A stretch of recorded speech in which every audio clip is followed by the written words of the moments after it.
150 meters away from where Trump was standing at the time he started opening fire. That's less than 500 feet away from the former president. We're also told by Butler County Sheriff Michael Sloop that law enforcement officers, local police officers, got word of suspicious activity on the rooftop around there and went and investigated it. At that point, according to the sheriff, one officer hoisted himself up to the ledge of this rooftop here, saw the gunman. The gunman saw the officer, according to the sheriff, and pointed his weapon at him. At that point, the sheriff had to drop down for his own safety because he was clinging to the ledge of the roof and he was not able to draw his weapon to engage the shooter, so he had to drop down for his own safety. Also, we're told by a senior law enforcement official that just before the shooting, the shooter was seen acting somewhat suspiciously in the area of magnetometers. They would presumably be in these areas here. Not clear exactly where he was around these magnetometers, but according to a senior law enforcement official, he was acting somewhat suspiciously around the area of the magnetometers. The key question is, what was he doing? Was he probing for a possible shooting position? Was he on a recon mission? That will be brought out in the investigation.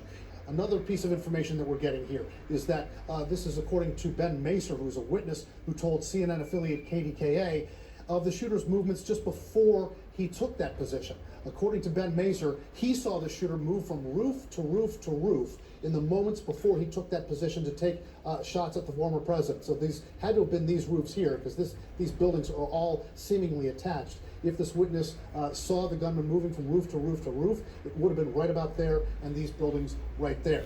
Also, we have some video of the gunman in the moments just after he was neutralized by law enforcement. The body of the gunman lying on the roof of that building where he was. And as we look at the post-shooting scenes here, what I can show you is there's some scenes here of the chairs and the debris. But when we take a look at the grandstand, I'm going to pause the video for just a second here. You take a look at the grandstand. We have new information also from the governor of Pennsylvania, Josh Shapiro, who told us about the deceased victim, Corey Compertor, a firefighter from Butler County.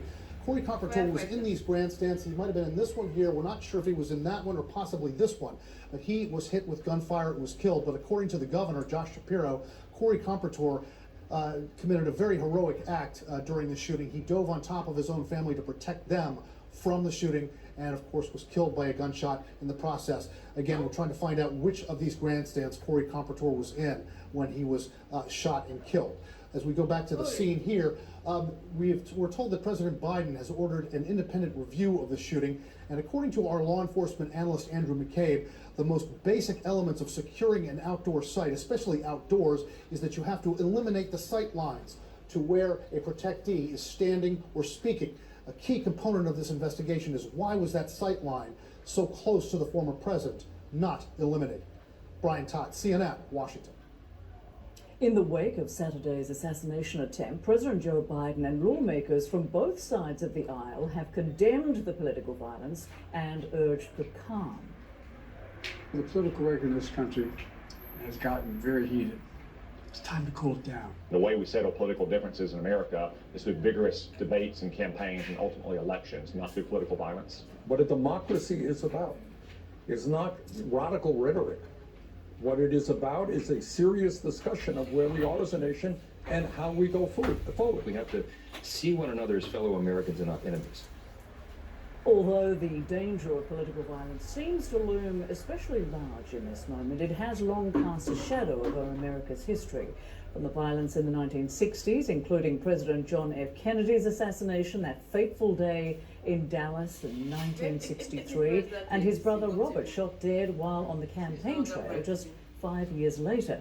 That same year, 1968, civil rights leader Martin Luther King Jr. was gunned down on the balcony of his motel in Memphis, Tennessee. And more recently, a mob of Trump supporters stormed the U.S. Capitol on January 6, 2021, trying to overturn the results of the 2020 election. Earlier, CNN spoke with former Capitol Hill officer Harry Dunn, who protected the Capitol on that day and who has since become a Biden campaign surrogate. Dunn shared his thoughts on the best way to cool off the increasingly angry political rhetoric in America. You have to be 100% honest, first and foremost. If we want to take the temperature down, sure, which we need to do, we